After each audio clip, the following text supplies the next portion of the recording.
Hello students, in this part of the video we are going to continue with the lesson Vesuvius Comes Alive.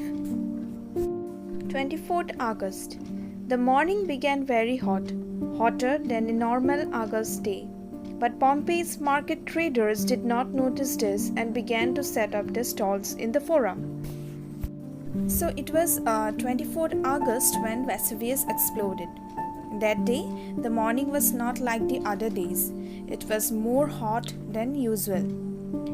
But people who were in the market that day did not notice the weather. They were busy setting up their stalls in the market. A few curious citizens watched from under the shade of a leafy tree. A wealthy woman went past on a chair that was carried by 4 attendants. Traders prepared themselves for a day of good business and laid out all their wares. A shoemaker spread out his tools. Fabric, pottery, wool, bread, and honey were all arranged on carts for sale. So there were a few people who were standing under a tree and looking at the activities around. There was also a woman there who was sitting on a chair and was being carried by 4 people. The sellers in the market, they were arranging their things to sell, and there were all sorts of things with them like the fabric, pottery, wool, bread, and honey. The sellers looked anxiously for buyers. They would soon be there. No one noticed that the sun looked unusually hazy in the sky. By 10 o'clock, the market was busy and full of noise. Traders called out their wares and people wandered from stall to stall, buying, asking for prices and talking. So the sellers were so busy in the marketplace that they did not notice the sun, which was hazy. Hazy means not very clear, maybe due to the heat or the smoke which was coming out from Vesuvius. And by 10 o'clock the market was filled with buyers, filled with customers, you can say. They were moving from one place to another. They were busy talking and asking for prices. In the far corner of the square, an old man with a stoop busily added his own note to Pompey's local notice board, a city wall. There were no telephones or post stand, and this was how people in Pompeii left messages for each other. So in the corner there was a stoop old man. Stoop means bent, which may be due to his old age. So he was writing something on the wall. You can see in the picture here the old man with that red cloth. He is marking some letters on the wall. So in ancient times, when there were no telephones or post, people of Pompeii used to write messages on the wall with the help of a chisel. This is the picture of a chisel and a hammer. The people hit the chisel with the hammer on a wall, and in this way they used to inscript messages. The man did not like the messages on the wall. He decided to let the others know that. "Oh wall, I can't believe you haven't fallen under the weight of all these boring messages." He felt pleased now and turned away. Suddenly, his chisel slipped and fell to the ground with a clatter. He was looking towards the horizon in horror and raised a limp finger to point at what he saw before him. Someone brushed past him, but he did not move. He stood frozen with fear. It was a long time before he moved. Then he turned to the people. "Look, the volcano is stirring," he shouted. The old man did not like the messages on the wall, and he wanted to let the other people of the city know that. So he wrote this message on the wall.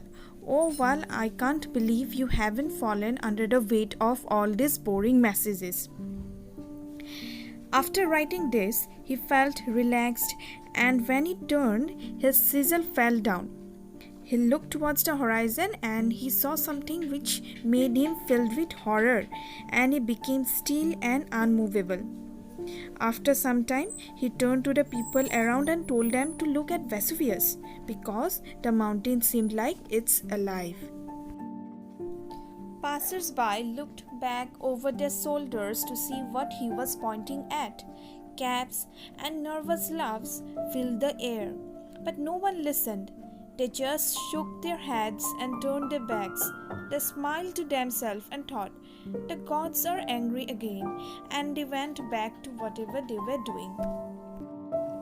So the people who were around the old man, they all looked where the old man was pointing at, and they all laughed. They were not serious at all. They ignored the old man and turned their backs. They thought that the gods must be angry again.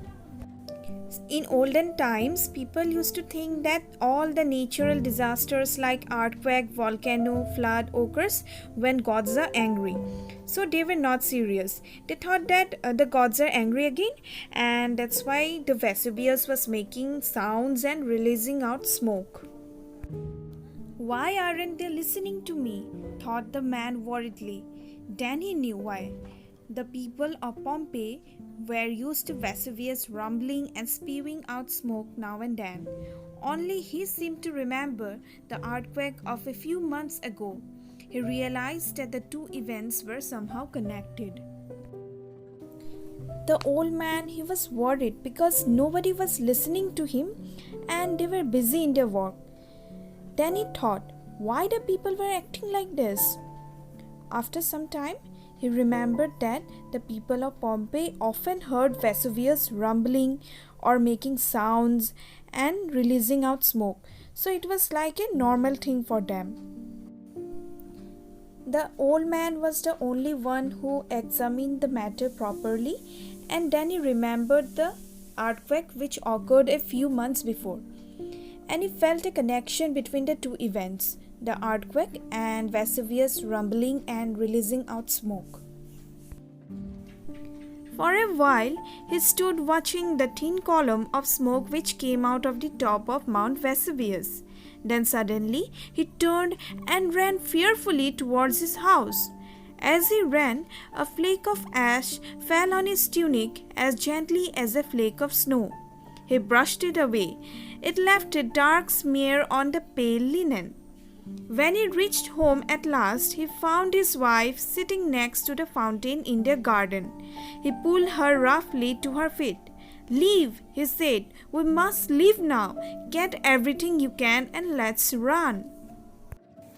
The old man stood at the place for a while, and then he thought something which made him run towards his home in fear.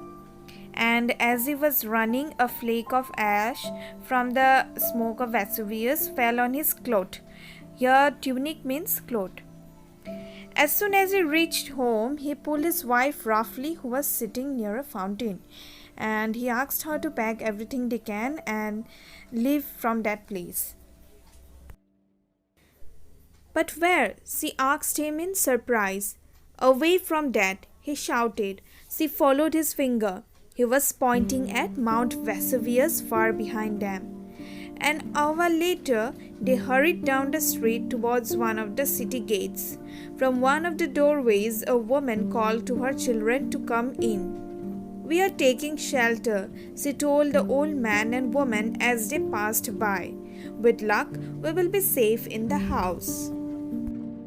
So his wife asked him the reason for leaving, and then he pointed Vesuvius, which was behind them, to let her know the reason.